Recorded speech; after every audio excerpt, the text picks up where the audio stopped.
Bonjour. Peut-on évoquer l'existence d'un problème bamileke au Cameroun? Dans un contexte marqué par des tensions préélectorales, le philosophe politiste Achille Bembe, dans une interview accordée à RFI il y a quelques jours, pense qu'il y a une fixation anti-bamileke qui s'est amplifiée ces derniers temps avec la mise à l'écart de Maurice Kamto de la course pour la présidentielle d'octobre prochain.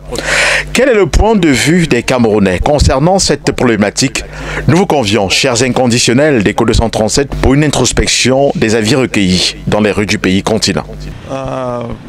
Il ne faut pas se voiler la face. Voilà, Achille Bembe a dit tout haut ce que beaucoup pensent tout bas. Il y a réellement un problème bamileke au Cameroun. Parce que j'ai l'impression, on a l'impression que tout le monde s'entend pour détester les bamileke à un moment donné.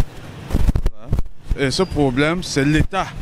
Voilà, c'est l'État, RDPC, qui est à l'origine de ce que vivent les bamileke. On a l'impression que tous les problèmes du Cameroun viennent des bamileke. Voilà, on a l'impression que c'est un peuple qui cause du tort, à tous les autres peuples, à tous les autres ethnies du Cameroun. Et je ne sais pas pourquoi. Achille Bembe, lui, il a bien percé l'abcès. Et c'est pour cela qu'il y a beaucoup de tollés sur les réseaux sociaux. Et ceux qui se reconnaissent artisans, voilà, artisans de cette haine anti-bamileke, c'est eux qui sont les premiers à se lever pour dire que Achille Bembe n'avait pas à le dire. Il faut le dire pour éviter que ce qui se trame n'arrive. Il faut le dire. Il faut dénoncer ce fait-là. Je pense que ce problème existe bien longtemps avant que Kamto n'entre sur la scène politique. Quand un politicien, un homme d'État déclarait qu'un bamileke ne sera jamais présent au Cameroun, Kamto n'était pas entré sur la scène politique, voyez-vous. Donc c'est pas... Bon, peut-être que la candidature de Maurice Kamto a peut-être exacerbé cela, mais c'est un problème qui est plus profond que ce qu'on pense. Ce n'est pas un problème de candidature qui a été rejeté. Le problème de candidature est venu tout simplement remettre au goût du jour ce qui existait déjà dans les polices. Pour mon avis sur l'actualité concernant la sortie d'Achille Bembe, moi, concernant le problème bamileke, je ne peux pas réellement dire qu'il y a un problème bamileke au Cameroun, mais le bamileke fait partie aussi de la population camerounaise. Donc je ne peux pas parler qu'il y a un problème bamileke, même si dans l'actualité, l'État, le gouvernement, s'il faut dire, parvient à faire ressortir le tribalisme pour mieux gérer, pour mieux mener sa gestion. Moi je pense qu'il y a un problème bamileke. Il y a un problème de tribalisme, certes, mais qui est un tribalisme d'État. Si la déclaration a surgi après l'élimination de Kamto à l'élection présidentielle, je ne pense pas que les bamileke feront toujours partie de la République du Cameroun. Donc, que les bamileke soient repudiés par n'importe qui chez lui, comme on a vu parfois dans le sud, un peu partout, les gens se levaient contre les bamileke. Moi, je pense que suite à cela, peut-être il y a aussi un problème de jalousie, parce qu'on sait qu'au Cameroun, les bamileke sont des gars forts, sont des gars puissants. Même on dit souvent que c'est les bamileke qui ont construit tout le pays.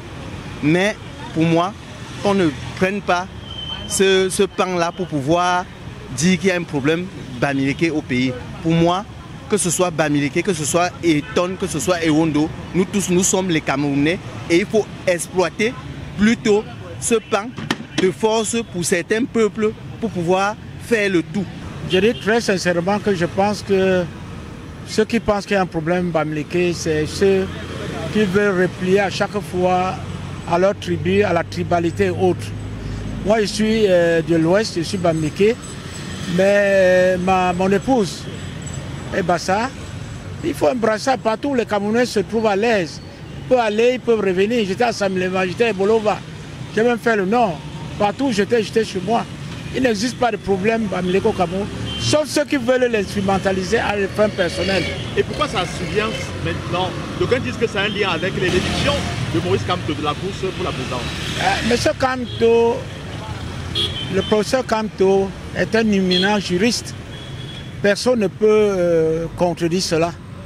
Mais il lui appartient à lui seul de savoir pourquoi ce qui lui est arrivé, en réalité lui est arrivé. Parce que Lui-même l'a dit en 2020 que ne pas aller aux élections couplées du 9 février 2020, ça devait être un obstacle pour lui, pour les élections présidentielles de 2025. Lui seul sait pourquoi il a dit, et lui seul sait pourquoi il a, à moins de 6 mois de la convocation du corps électoral, il a évoqué le problème de mandat impératif qui a distrait les Camerounais.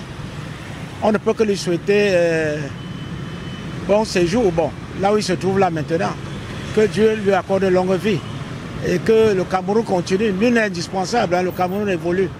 Le Cameroun, c'est une institution, les hommes passent, les institutions restent. Un ministre a donné son point de vue, comme beaucoup d'autres Camerounais donnent leur point de vue. Comme M. Achille Bembe a donné son point de vue. Comme d'autres Camerounais aussi ont donné leur point de vue. Même mon point de vue. Moi, qu'est-ce qu'il faut pour le Cameroun? Quelqu'un qui vient diriger le Cameroun pour le bien-être de tous les Camerounais, pour le bien-être du bas peuple, que le pouvoir revienne à la base, que le pouvoir revienne aux mairies, aux collectivités territoriales décentralisées. Voilà ce qu'on demande. On ne demande pas mettre Jésus-Christ à la tête de l'État ou dire que quelqu'un a donné son point de vue. On va prendre ça comme parole d'évangile, on va dire amen. Chacun peut exprimer son point de vue, mais sauf que quand c'est émis, soit par un ministre, soit un professeur d'université, soit par un chercheur, ça accorde plus de poids. Promenez-vous dans la rue tel que vous êtes en train de le faire. Voyez les souffrances des gens. Voilà une rentrée scolaire, regardez en face de vous. Voilà des gens qui vendent des livres. Vous voyez, tout est vierge là. Il n'y a pas de gens. Vous voyez donc le degré de misère où nous sommes là-dedans. Nous voulons un président de la République qui nous promette le lendemain meilleur. Voilà tout ce qu'on veut, qu'il soit Bamileke, qu'il soit Yaoundé, qu'il soit de n'importe quelle tribu. Ça m'est égal. Moi, je suis à 34 ans dans un parti qu'on a cru que c'était un parti anglo-bamileke. Moi, j'y suis entré par conviction. Je ne suis pas entré dans le SG parce que, à tout prix, je voulais que les dirigeants soient de ma tribu ou de mon village. En 34 ans, aucun gars du DNR n'a été président national du SG. Mais j'y reste. Par rapport à cette conviction, c'est tout. Non, moi, je ne pense pas. J'ai quand même suivi ces interviews. Mais je crois que les gens cherchent à tribaliser seulement le problème. Pour moi, nous tous, nous sommes Camerounais et puis je ne vois pas la raison pour laquelle d'autres tribalisent les choses. Donc certains Camerounais arrêtent et cessent de mettre le feu, d'allumer le feu sur des problèmes qu'il n'y en a pas. Moi, personnellement, je pense que le tribalisme n'est pas bien. Si on voit même par rapport à ce qui s'est passé, parce que les élections législatives ou municipales devaient passer avant, mais c'était pour le barrer qu'on anticipait les élections présidentielles. Donc ça a un lien, Fondamentalement, ça a un lien. Je vais d'abord commencer par me présenter. Je suis Meyacho, le roi des sauces, artiste musicien. Mon avis par rapport à cette sortie, c'est pas un avis qui convainc. Moi, je dis très sincèrement que c'est pas vrai. Achille Mbembe, c'est un grand philosophe, mais il n'y a pas un problème Bamileke, parce que les Bamileke sont implantés partout. Je vous dirais que si les Bamileke, les gens étaient contre les Bamileke, ils ne seraient pas en train d'investir un peu partout au Cameroun. On le retrouve du nord au sud, de l'est à l'ouest. Moi, je suis de tribu Bassa, mais j'ai des enfants en Bamileke. J'ai mes filles qui se sont mariées au Bamileke. Pourquoi doit-on dire qu'il y a un problème Bamileke?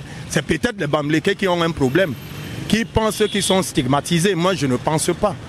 Ça, je ne conçois pas que cet avis tient. Donc, il estime que Maurice Kamto, leader politique, que son ascension sur la scène politique a contribué justement à développer ces préjugés. Est-ce que c'est votre avis? C'est Maurice Kamto lui-même qui a fait donner cet avis-là. C'est lui-même, parce qu'en fait, quand je fais l'analyse, je ne comprends pas pourquoi. C'est un leader en 2018 qui était soutenu par plusieurs tribus. En l'occurrence, je me rappelle de l'avocate Ndoki, qui n'est pas Bamileke. Et il y a plein de gens qui ont soutenu Kamto. Mais si par la suite, il n'a pas cru en lui-même, parce qu'en fait, jusque-là, on lui reproche des choses par rapport aux élections qu'il a boycottées. des municipalités et consorts. C'est ce qui fait qu'aujourd'hui, il n'est pas trop crédible par rapport à ce comportement, ce boycott qui a été vraiment pas accepté par tous ceux qui étaient avec lui. Et son exclusion aujourd'hui donne raison aux Bamileke qui pensent qu'on l'exclut parce qu'il est Bamileke. Parce qu'il y en a qui l'excluent, qui estiment que c'est parce qu'il est Bamileke qu'on l'exclut. Non, je ne pense pas. Je ne pense pas. Parce que, en fait, je ne crois pas que tous ceux qu'on a exclus sont Bamileke.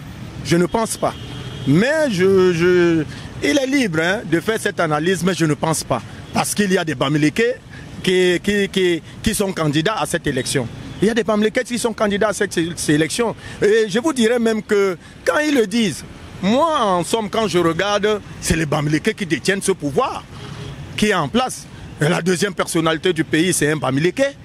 Et puis, quand tu regardes le secrétaire général du RDPC, c'est un Bamileke. Il faut voir. Donc, je ne pense pas. À la lumière des réactions recueillies, il convient de noter que l'analyse d'Achille Bembe, au-delà de tout, met au goût du jour les manquements d'un système qui a su se construire au fil des années en surfant sur les sensibilités tribales. Vous êtes de plus en plus nombreux à manifester de l'intérêt pour la qualité de nos productions. Merci pour vos nombreux messages d'encouragement. Nous invitons à continuer à liker, à commenter et à partager nos publications. Mais surtout, n'oubliez pas d'inviter vos proches à s'abonner sur Echo 237, la chaîne de valeur. À très bientôt.